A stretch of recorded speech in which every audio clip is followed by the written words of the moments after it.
प्रेम से श्री सद्गुरु महाराज की जय। मंगल मूर्ति सतगुरु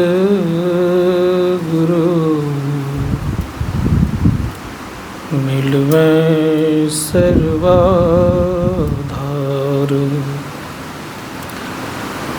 मंगलमय मंगल करन बिनवा बारंबार।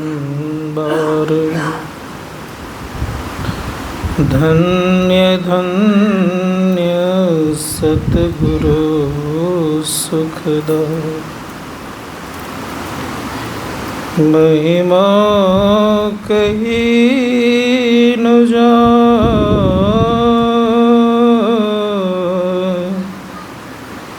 जो कछु कहूँ तुम्हारी कृपा। मोते कछु न बसाए। बोलिए प्रेम से श्री सद्गुरु महाराज की जय।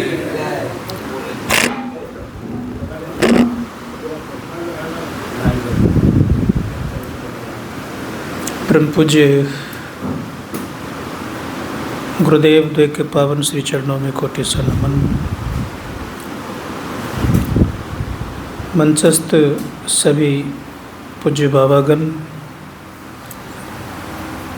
सम्माननीय हमारे लखन बाबू समिति के पदाधिकारीगण, परम आदरणीय साधक वृंद, समवेद समादरणीय सज्जन वृंद, आदरणीय माताओं तथा भक्तिमती बहनों,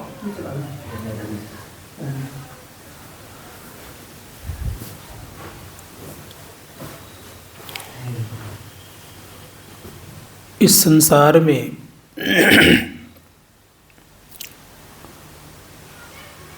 जो कुछ हम देखते हैं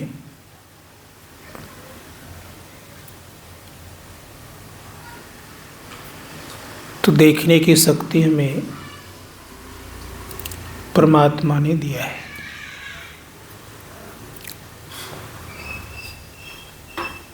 लेकिन हम लोग प्रकृति के अंतर्गत आते हैं।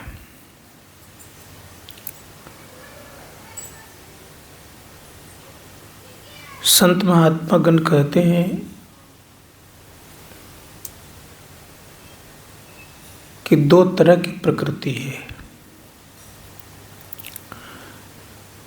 एक है चेतन प्रकृति, दूसरा है जड़ प्रकृति। जड़ प्रकृति के दो भाग हैं।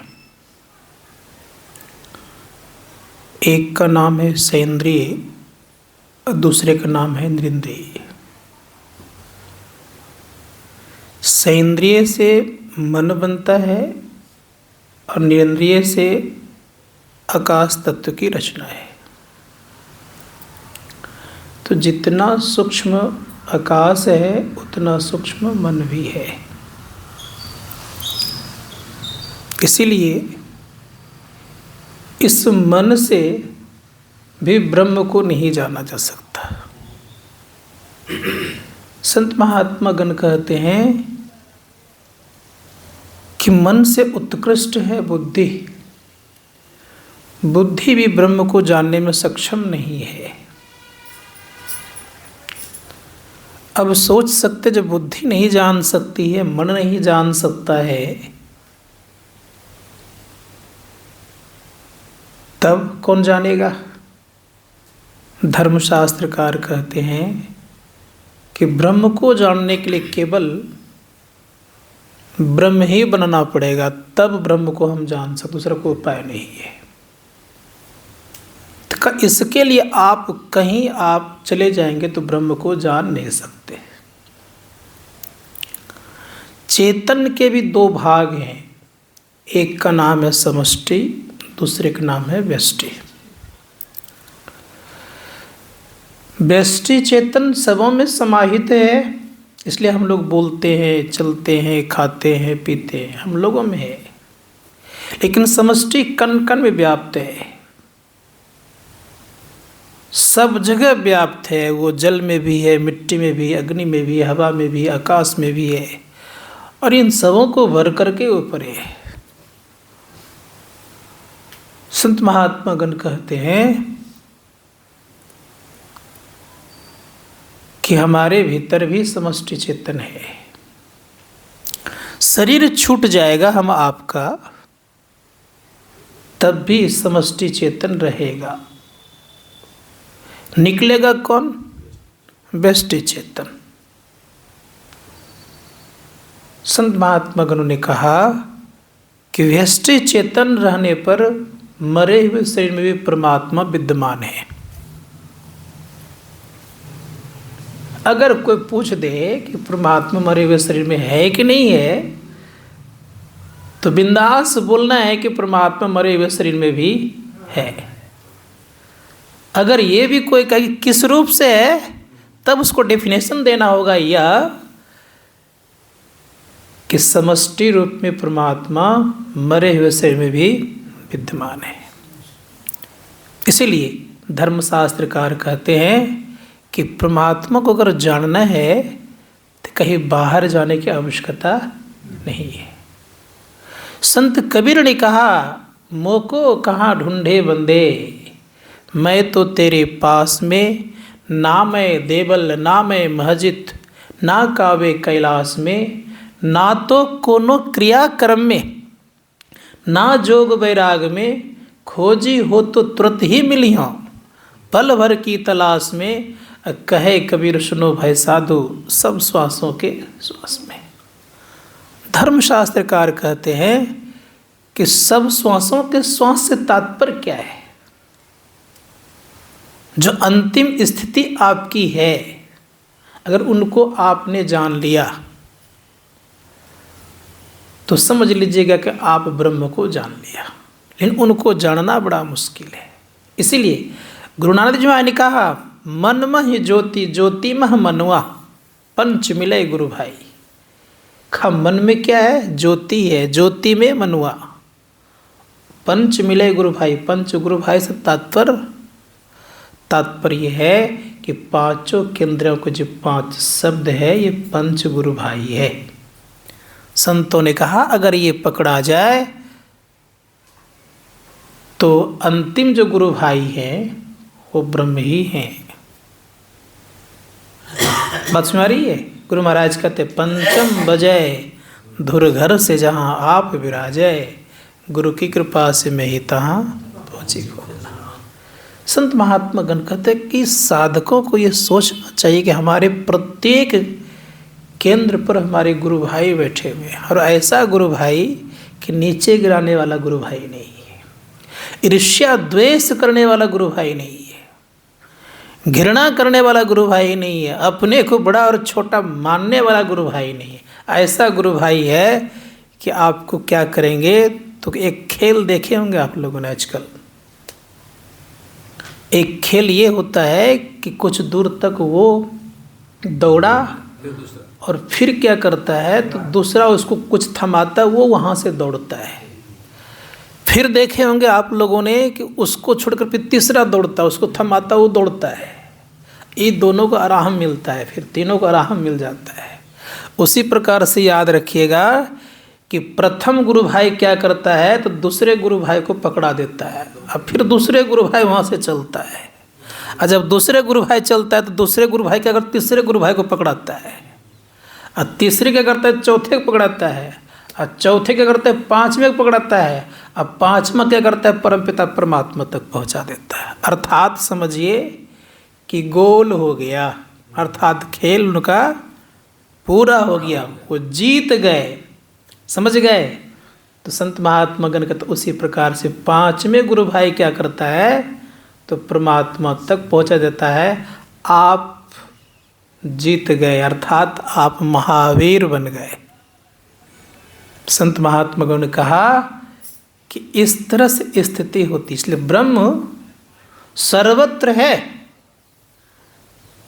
तब भी प्राप्ति अपने अंदर होगी, और प्राप्ति अपने अंदर होगी तो सर्वत्र दिख जाएंगे। जब तक अपने अंदर की प्राप्ति नहीं, तब तक सर्वत्र देखने की क्षमता नहीं है। संत महात्मागण कहते हैं कि कोशिश कीजिए कि उस सर्वत्र परमात्मा को देखने के लिए चलना पड़ेगा। इसीलिए कहा कि वो किस तरह से है, तो गुरु नानक जी कहते हैं पुहुप मह जो बास वसत है, मुकुर माही जैसे छाई, ऐसे ही हरि वसय निरंतर घट ही खोजो भाई। पुहुप कहते पुष्प को, बास कहते सुगंध को। जिस प्रकार से उस पुष्प में सुगंध वसता है, उसी प्रकार से परमात्मा बसे हुए हैं। पुहुप में जो बास वसत है, मुकुर माही जैसे छाई। मुकुर कहते ऐना को। ऐना जिस प्रकार से हम लोग प्रतिबिंब में बस जाता है, उसी प्रकार से याद रखिएगा कि परमात्मा सभी जगह व्याप्त है। जर्रे जर्रे में है भगवान, कहीं तिल मात्र भी खाली नहीं है। इसलिए एक बार मैं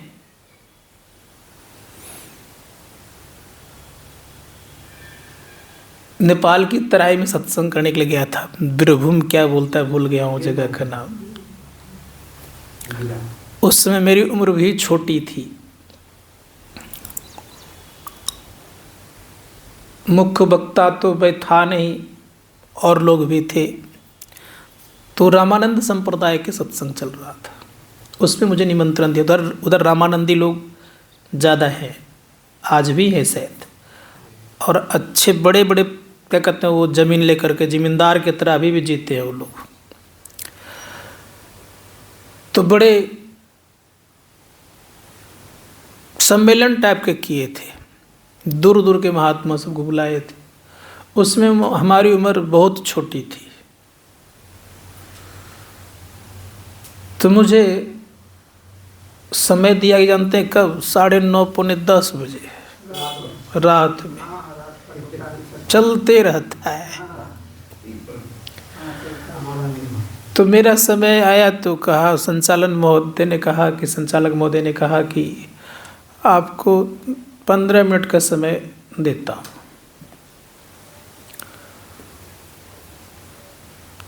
तो मैंने माइक लिया, गुरु महाराज का वंदना की, संबोधन किया सभी महात्माओं को।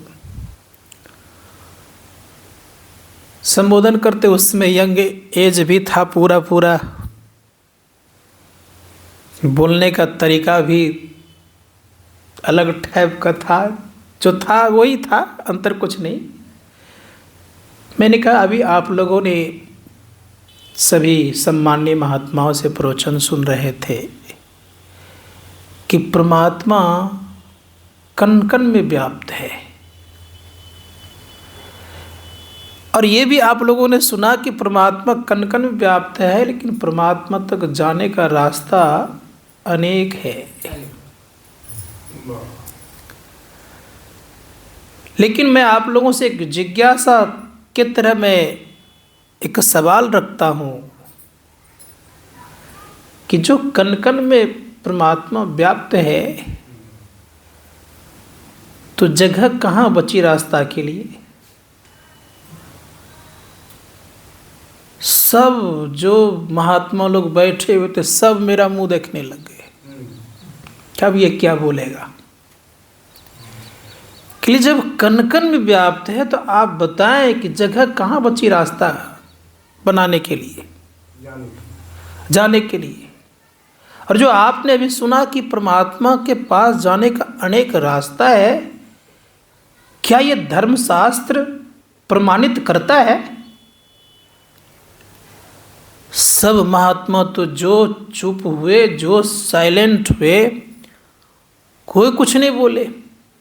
कि सुनिए, परमात्मा कण कण में व्याप्त है, ये मान्य है, लेकिन परमात्मा तक पहुंचने का मार्ग एक है, ये भी मान्य होना चाहिए। क्योंकि परमात्मा तक पहुंचने का मार्ग अनेक होगा तो परमात्मा अनेक होगा ही नहीं, ये सदैव याद रखिएगा। तब मैंने कहा कि परमात्मा तक पहुंचने का मार्ग परमात्मा ने अपने द्वारा मार्ग बनाया है, किसी औरों के द्वारा नहीं। वो मानव कृत मार्ग नहीं है, वो ईश्वर कृत मार्ग है। और ईश्वर कृत जो मार्ग होता है, तो ईश्वर तक पहुँचने का मार्ग होता है। मानवकृत जो मार्ग बनता है मानव तक पहुँचने का मार्ग बनता है। इसीलिए वो परमात्मा ने कहाँ रास्ता रखा है। तो परम संत तुलसी साहब का हवाला देते हुए मैंने कहा कि उन्होंने कहा है, क्यों भटकता फिर रहा तो है तलाश यार में, रास्ता है सहरग में दिलवर पे जाने के लिए। उस परमपिता परमात्मा तक जाने का रास्ता सहरग में है। जैसे मेरा 15 मिनट समाप्त हुआ, संचालक महोदय कहते हैं कि स्वामी जी 15 मिनट और बढ़ा लीजिए ना। तो फिर 15 मिनट और बोले, और जब बोल करके उतरे हम तो सभी महात्मा मेरे सामने आ गए। कहा कि महाराज आप तो आज ने आप सबका आँख खोल दी है। के लिए आँख खोलने की यहाँ तो कोई बात नहीं है, शास्त्रों में ऐसा लिखा हुआ है, तो मैं क्या कहूँ। लेकिन ये मंच पर से नहीं बोलते तो बड़ा अच्छा होता। हमके लिए मुश्किल तो ये है कि बोलने के लिए आया था मंच पर, तो घर में कैसे बोलता, तो समस्या हो गई, क्योंकि कुछ कहने में नहीं बनता है। तो महात्मा जी कहते हैं कि आप एक काम करिए, ये रास्ता हम लोगों को बता दीजिएगा। उस समय हमें आदेश नहीं था बताने का। मैंने कहा कि देखिए हमको आदेश तो नहीं है, मेरे गुरु महाराज कुप्पा घाट में रहते हैं, वहाँ आप चले जाइए, वहाँ आप जान करके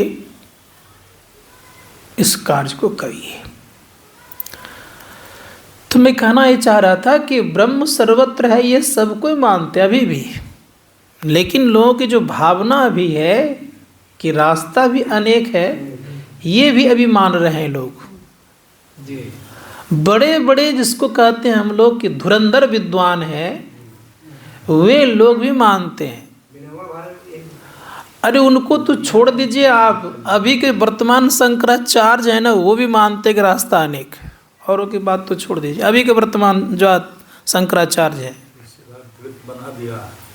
उदाहरण देगा दिल्ली जाने, हाँ बस वही उदाहरण दिया था उस समय भी कि दिल्ली जाने के प्रकार अनेक रास्ता, उसी प्रकार परमात्मा ने अनेक रास्ता, ये बोलता है, आज भी बोलते हैं। इसीलिए हमारे गुरु महाराज ने बड़ा सुंदर शब्दों का प्रयोग किया, जो हमारे आदरणीय सुन रहे थे। यह गुप्त भेद है, और हूँ एक गुप्त मत सब ही कह कर जोर, शंकर भजन बिना नर भक्ति न पावे मोर। ये गुप्त मत है, और गुप्त मत कोई जान नहीं सकता। कह क्या रहे हैं, और हूँ एक गुप्त मत सब ही कह कर जोर, शंकर भजन बिना भक्ति न पावे मोर। गुप्त मत क्या है? धर्मशास्त्रकार कहते गुप्त मत है, जो कि हम लोग जान रहे हैं, इसको गुप्त मत कहते हैं। शंकर तालब स्व अनुस्वर कोर नहीं है, वहाँ दन स्व अनुस्वर कोर का मतलब होता है, लिखिए देखिएगा आप लोगों की तरफ मक्का की खेती होती है ना, वो लिखा रहता है शंकर मक्का, मतलब हाइब्रिड है वो, उसको बनाया गया है। उसको हिंदी में क्या बोलते हैं जानते ही आप लोग, बोलने में बनता नहीं है। हाँ, जिससे दो से बन करके बनाया है उसे हम क्या कहते हैं? वर्ण संकर। तो दो चीज़ों को मिलाकर के जो बनाया गया है उसे हम कहते हैं शंकर। और शंकर जब होगा तब तो भगवान शिव कहलाएगा। वो शब्द के उच्चारण पे ध्यान देंगे। तो संत महात्मा गण कहते कि वहाँ क्या कर, और हूँ एक गुप्त मत सब ही कह कर जोर, शंकर भजन बिना नर भक्ति न पावहि मोर।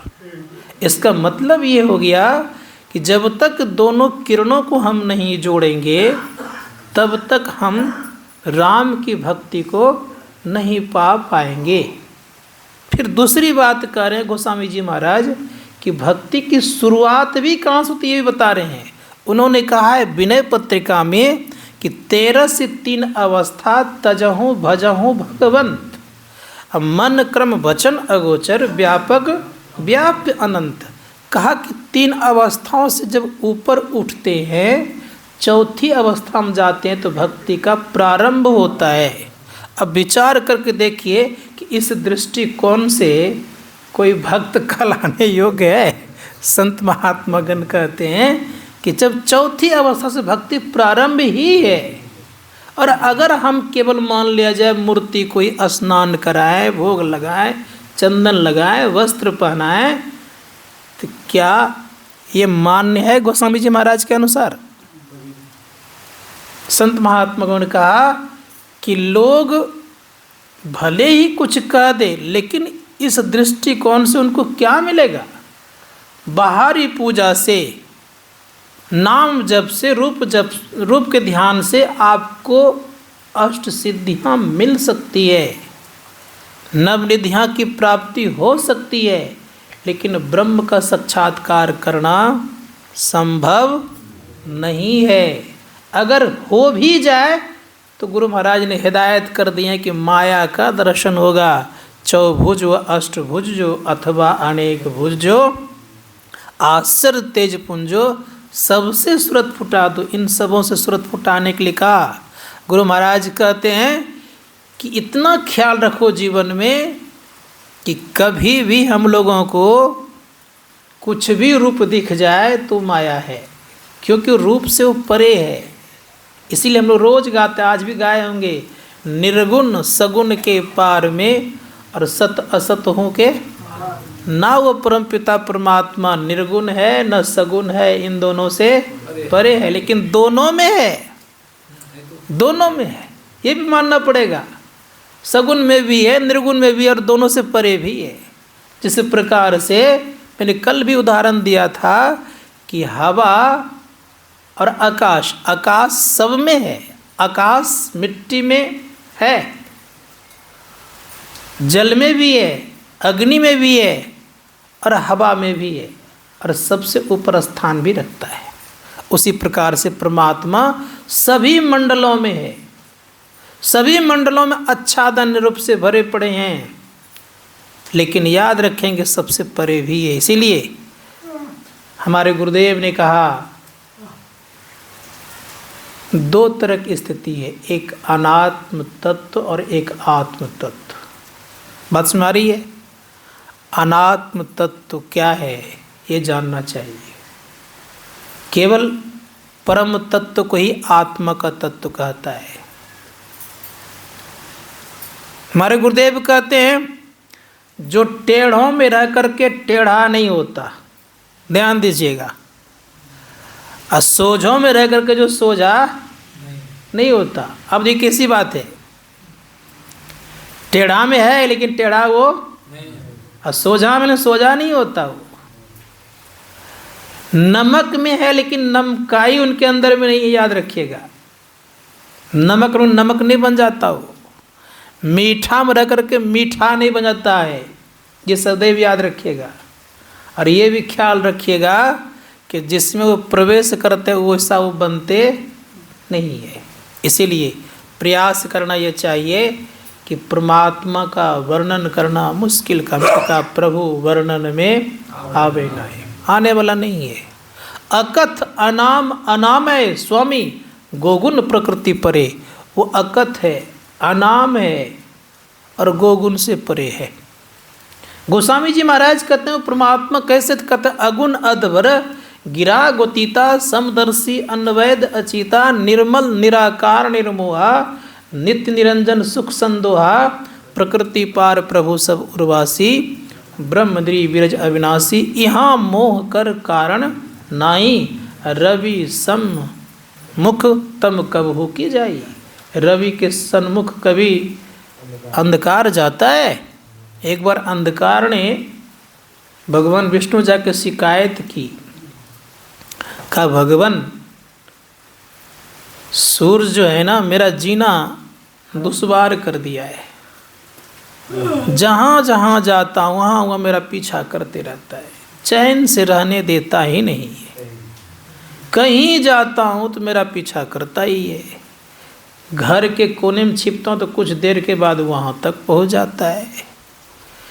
डर के मारे भाग करके मैं अमेरिका चला जाता हूँ, तो देखता हूँ कुछ घंटों के बाद वहाँ ही पहुँच जाता है। वहाँ से भारत आता हूँ, देखता हूँ कुछ घंटों के बाद यहाँ आ जाता है। एक तरह से हमको जीने देता ही नहीं प्रभु। मैंने क्या बिगाड़ रखा है सूर्य का, कम से उसको समझा दीजिएगा। भगवान विष्णु कहते अच्छा तुम जाओ, बुलाता हूँ मैं सूर्य को। सूर्य को बुलाया गया। कहा तुमने संसार के प्राणियों को जीने क्यों नहीं देता है? कहा कौन है प्रभु? करे अंधकार आया था तुम्हारा शिकायत करने के लिए। कल के पहला दिन है, अब पहली बार है कि मैं अंधकार का नाम सुन रहा हूँ। मैंने आज तक को सुना ही नहीं था। अगर मुझसे गलती हुई है तो मेरे सामने हाजिर कीजिए, मैं उनसे हाथ जोड़ करके क्षमा मांगूंगा कि अब ऐसी गलती मैं नहीं करूँगा। तो सूर्य के सामने कभी अंधकार आए? परिणाम ये हुआ कि आज दिन तक सूर्य के सामने कभी आया ही नहीं है। उसी प्रकार से याद रखिएगा, जब उस स्थिति को प्राप्त कर लेंगे तो दुख आपके सामने नहीं आ सकता। संत महात्मागण कहते हैं कि उसके लिए हम लोगों को भीतर चलना पड़ेगा, क्योंकि ब्रह्म बाहर भी है और भीतर भी है। इसीलिए मीराबाई कहती है संपूर्ण जगत श्याममय ही है, कहीं खाली नहीं है। संपूर्ण जगत से केवल अस्थूल जगत नहीं, सूक्ष्म जगत भी होता है, कारण जगत भी होता है, महाकारण जगत भी होता है। कैवल्य भी एक प्रकार का जगत ही है, लेकिन चेतन का जगत है वो, ये जड़ का जगत है। इस धर्मशास्त्रकार कहते हैं संपूर्ण जगत श्याममय है, ब्रह्ममय है। इसीलिए उस ब्रह्म को जान लेंगे तो क्या बन जाएंगे हम आप? धर्मशास्त्रकार कहते हैं कि हम लोग भी ब्रह्म ही हो जाएंगे। इसलिए संतों ने कहा कि हम लोगों को जानना चाहिए और उसके लिए चलने का प्रयास और प्रयत्न करना चाहिए। एक छोटी सी बात सुनाता हूँ।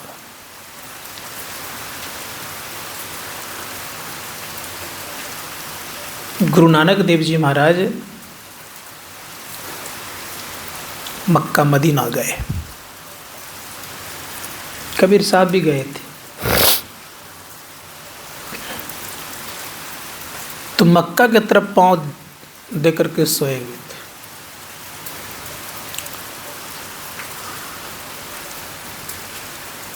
तो वहाँ के जो मुल्ला काजी होते हैं वो आए, इस पर काफ़ी बिगड़े। कहा देखो बाबू, मैं वृद्ध हूँ, जिधर नहीं तुम्हारा काबा हो उधर मेरा पैर घुमा दो। अब जिधर जिधर घुमावे तो उधर उधर काबा घूमते जाए।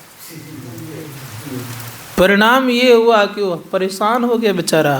अब परेशान होकर कहते हैं कि आपको जहाँ रहना रहिए, हम अब चले, छोड़ दिया। कहने का अभिप्राय मेरा ये था कि अगर आप ब्रह्म को जान लेते हैं तो सबको घुमा सकते हैं आप। कबीर साहब ने क्या किया, गया बलग बुखारे देश में, वहाँ का जो बादशाह था सब साधुओं को जेल में बंद करके चक्की चलवाता था। तो ये जब जेल में प्रवेश किए तो क्या परिणाम हुआ? का कोई चक्की नहीं चलाएगा, अपने चलने लगा। क्यों? कारण ये है कि जब ब्रह्म को जानते हैं तो प्रकृति आपके आदेश को मानने लग जाती है। और जब तक ब्रह्म को नहीं जान रहे तो प्रकृति के अधीन हम लोग होंगे। अब ब्रह्म को जान लेंगे तो क्या होगा? प्रकृति हमारे अधीन हो जाएगी। ये फर्क है। और जो कोई अपने को संत कहते हैं, उनको कई जरा सा कुछ दिखाओ तो तुम प्रकृति के विषय में, तुम्हारे अंदर प्रकृति है। संत इतना परिभाषा समास रूप में रखिएगा कि संत प्रकृति को वश किए होते हैं। संत के अधीन में प्रकृति होती है, एक नहीं दोनों प्रकृतियां होती है। इसलिए धर्मशास्त्रकार कहते हैं कि जो संत होते हैं वो कुछ भी कर सकते हैं। तो कबीर साहब जैसे उसमें गए तो चक्की अपने चलने लगे, तो लोगों का आश्चर्य हुआ, अपने चक्की चल रही है। बादशाह जग आ गई तो अपने चक्की चल रही है, क्या करेगा बादशाह? बादशाह समझ गए कि कोई साधारण व्यक्ति है ही नहीं। मैं कहानी की तरफ नहीं जा रहा हूँ, मैं ये कहने जा रहा हूँ कि उनके लिए चमत्कार कोई बड़ी चीज़ होती नहीं, कोई बड़ी चीज़ नहीं है। चमत्कार तो सबसे निम्न पदान का चीज़ है भाई। चमत्कार के चक्कर में रहना नहीं चाहिए लोगों को। चमत्कार को बड़ी स्थिति में पहुंचाने वाला है, सो बात नहीं। इसीलिए संत महात्मागण कहते हैं कि सबसे मेन जो चीज़ है वो मेन चीज़ ये है कि आत्मस्वरूप का ज्ञान हो जाना। अर्जुन को नहीं हो पाया था, भगवान श्री कृष्ण 18 अध्याय का ज्ञान उन्हें दे दिए, विराट रूप का दर्शन करा दिए, लेकिन क्या कहा अंत में? अंत में कहा कि जिस रूप को तुम देख रहे हो ये रूप मेरा वास्तविक रूप नहीं।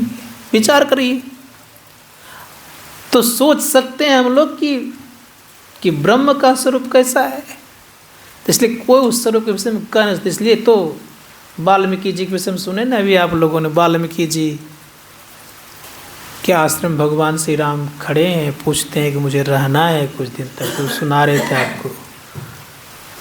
तो वाल्मीकि जी कहते हैं कि आप पूछ रहे थे, मैं पूछता हूँ कि आप कहाँ नहीं है। पूछा हूँ मोहि के रहूँ कहाँ, मैं पूछा तो सब चाहूँ, जहाँ न होई तहाँ दे कही तुम ही दिखाऊँ ठाऊँ। कहा जहाँ नहीं वो स्थान दिखा दीजिए मुझे, मैं दिखा देता हूँ आपको। लेकिन कहा क्या? गोस्वामी जी महाराज लिखते हैं, वाल्मीकि जी कह क्या रहे हैं? वाल्मीकि जी कह रहे हैं कि प्रभु मैं जानता हूँ आपको, कौन है आप।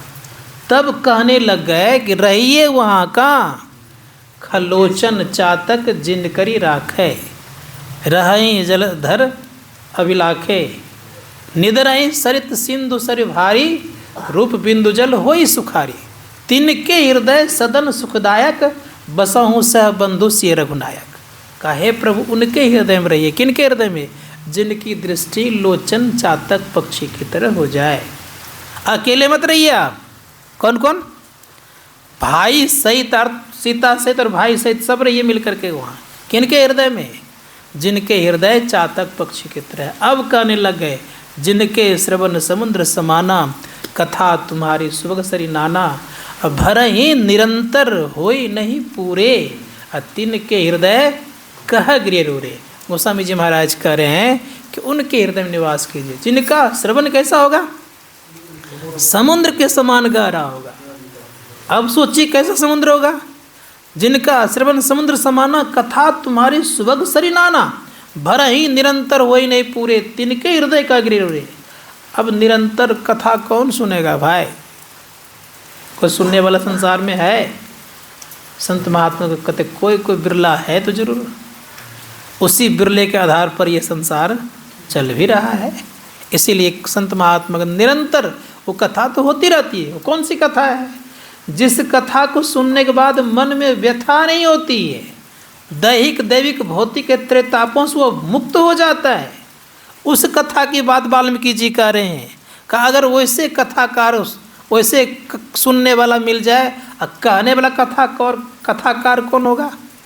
तो ये विचार करना पड़े। कहने वाला कथाकार ये हाड़ मांस चाम वाला लोग नहीं है। तब कौन है? संत महात्मा गण कहते वो कथा कहने वाला परमपिता परमात्मा स्वयं है। इसीलिए कहा आ रही है दुर्घर सदा तेरे बुलाने के लिए। सदा से हम लोग बुलाने के लिए आ रहे हैं। उसी कथाकार को जिस दिन सुन लेंगे तो मन की व्यथा समाप्त, दैहिक दैहिक भौतिक की स्थिति खत्म। परिणाम ये होगा कि आप पूर्ण रूपेण से सुखी हो जाएंगे, आनंद में चले जाएंगे। संत कबीर साहब कहते हैं भजन में, होत आनंद आनंद बरसत अमृत बादर, भींगत है कोई संत भजन में होत आनंद। अगर वास है तत्व की नदिया, मानो धारा गंग, भजन में होत आनंद आनंद। सदा आनंद ही आनंद होगा। इसीलिए आनंदे आनंदे वाढ़े प्रतिखोन, दस इंद्रिय था के सुन्नगत बंधन। सारे बंधनों से मुक्त हो जाइएगा, दुख से मुक्ति मिल जाएगी। परिणाम क्या होगा? परिणाम ये होगा कि आवागमन मिट गया, परम कल्याण को प्राप्त कर लिए। अब घड़ी याद देती नहीं आगे बढ़ने के लिए। बोलिए प्रेम से श्री सद्गुरु महाराज की जय।